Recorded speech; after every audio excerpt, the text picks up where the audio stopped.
নমস্কার, আজকে আমরা চলে এসেছি শিলিগুড়ি ঘোড়া মোড়। তো এখান থেকে আজকে যাব আমরা মালদা রিলায়েন্সের মাল লোড হচ্ছে, এখান থেকে মালদা রিলায়েন্সে খালি হবে। তো এখানে ঢুকলাম, ঢোকানোর পরে এখানে এন্ট্রি করালাম, এন্ট্রি করাতে হয়, এখানে এন্ট্রি করানোর পরে আমাদের খুব খিদে পেয়েছিল, তো বেরিয়ে যাচ্ছি ভাত খাওয়ার দিকে। তো রাস্তা দিয়ে যাওয়ার টাইমে রাস্তার ধারে দিকে একটা বিরাট বড় মায়ের মন্দির, ঘ্যান্টাকালী মন্দির।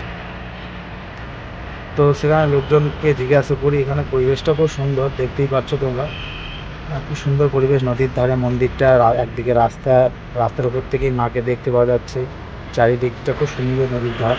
হ্যাঁ, অনেক ফ্যাক্টরিও আছে, অনেক গোডাউন আছে। তো মাকে দেখার পরে মন্দির দিকে যাওয়ার একটু মন টানলো। তো আমরা মায়ের মন্দিরের দিকে এগিয়ে যাচ্ছি। এটা হলো মায়ের মন্দিরে যাওয়ার ঠিক মেন রাস্তাটা, এই দূর থেকে দেখাচ্ছি, এটা হলো মেন গেট।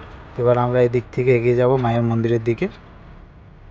এই যে আমরা চলে এসেছি মন্দিরের ভেতরে ঠিক যেতে যেতে খুব সুন্দর করে মাকে দেখতে পাচ্ছি। এই যে আমাদের মা খুব সুন্দরভাবে দাঁড়িয়ে আছে, ভয়ঙ্কর মা, খুব সুন্দর লাগছে মাকে দেখে। ঠিক যেমনটা মা যেমন রেগে গেলে শাসন করে ছেলেদেরকে, ঠিক সেরকম পাড়ায় দেখো খুব সুন্দর মা লাগছে, যোগিনী বাগানি দাঁড়িয়ে আছে একসঙ্গে।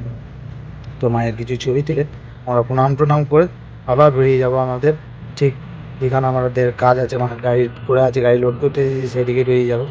এই যে মায়ের মন্দির ভেতর থেকে যে রাস্তাঘাট সব সম্পূর্ণ খুব ভালো লাগলো।